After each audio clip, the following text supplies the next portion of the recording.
Une nouvelle controverse est venue illustrer le durcissement progressif de la politique française à l'égard d'Israël. Paris a décidé de limiter la participation officielle d'Israël au salon Eurosatory, l'un des grands rendez-vous mondiaux de l'industrie de l'armement.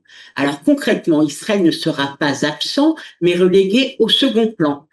Pas de pavillon national, pas de représentation officielle du ministère israélien de la Défense. Les entreprises israéliennes de défense seront quant à elles autorisées à participer, mais uniquement pour présenter des systèmes défensifs. Les systèmes qualifiés d'offensifs sont, eux, interdits. Alors à Jérusalem, la réaction n'a pas tardé. Le ministère de la Défense a dénoncé une décision honteuse, une inégalité de traitement avec les autres exposants internationaux. Car une question se pose, les mêmes critères sont-ils appliqués à tous les participants du salon ou Israël fait-il l'objet d'un régime particulier? Jérusalem accuse également la France de chercher à écarter des systèmes d'armes dont l'efficacité opérationnelle a pourtant été démontrée face à des organisations terroristes et à des régimes hostiles. Alors cette décision intervient dans un contexte diplomatique déjà extrêmement tendu, quelques jours seulement après les critiques françaises contre l'élargissement des opérations israéliennes au Liban.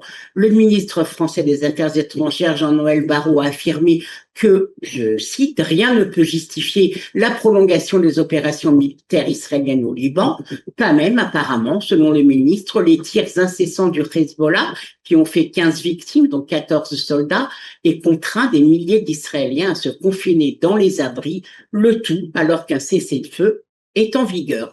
Et s'il y avait, comme le dit Israël, des motivations commerciales également à ce boycott partiel, il y a quelques jours à peine, le Premier ministre français, Sébastien Lecornu, reconnaissait lui-même devant le Sénat qu'Israël n'était nullement dépendant de l'industrie de défense française. Il rappelait même qu'Israël figurait parmi les principaux concurrents de l'industrie d'armement de la France sur les marchés internationaux et que l'État hébreu se passait pratiquement d'équipements militaires français depuis de nombreuses années. Et lorsque le Premier ministre français rappelle qu'Israël est l'un des principaux concurrents de l'industrie française, ne reconnaît-il pas en même temps son succès?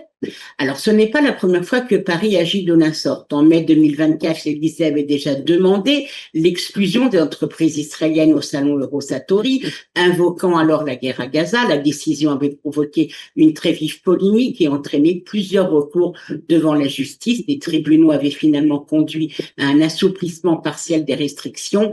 Des mesures similaires avaient également été observées alors que d'autres salons de défense organisés en France en 2024 et en 2025. Alors pour Jérusalem, bien sûr, il ne s'agit donc plus d'un incident isolé, mais d'une politique récurrente. Il existe d'ailleurs un autre paradoxe. La France autorise la présentation de systèmes dits défensifs, mais interdit celle de systèmes offensifs. Or, cette distinction qui paraît simple sur le papier, elle est beaucoup moins dans la réalité.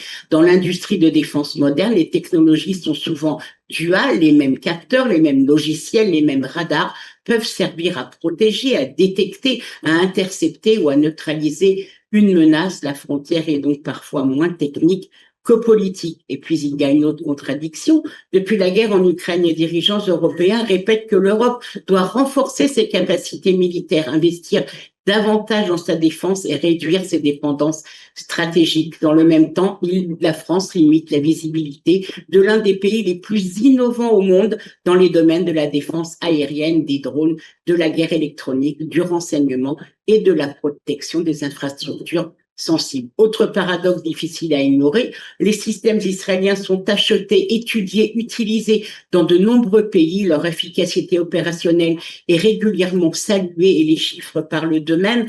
Les exportations d'armement israéliens ont atteint un record en 2025, plus de 19 milliards de dollars de contrats signés, une hausse de près de 30% en un an et un doublement en 5 ans. Et détail intéressant, l'Europe représente à elle seule 36% des exportations israéliennes de défense devant l'Asie-Pacifique et l'Amérique du Nord. Autrement dit, pendant que la France limite la visibilité de l'industrie israélienne de défense sur son territoire, eh bien le reste de l'Europe continue d'acheter massivement ces technologies. Et puis, autre comble, la France et l'Union européenne se présentent traditionnellement comme les défenseurs du libre-échange, de la libre concurrence, de l'égalité d'accès au marché.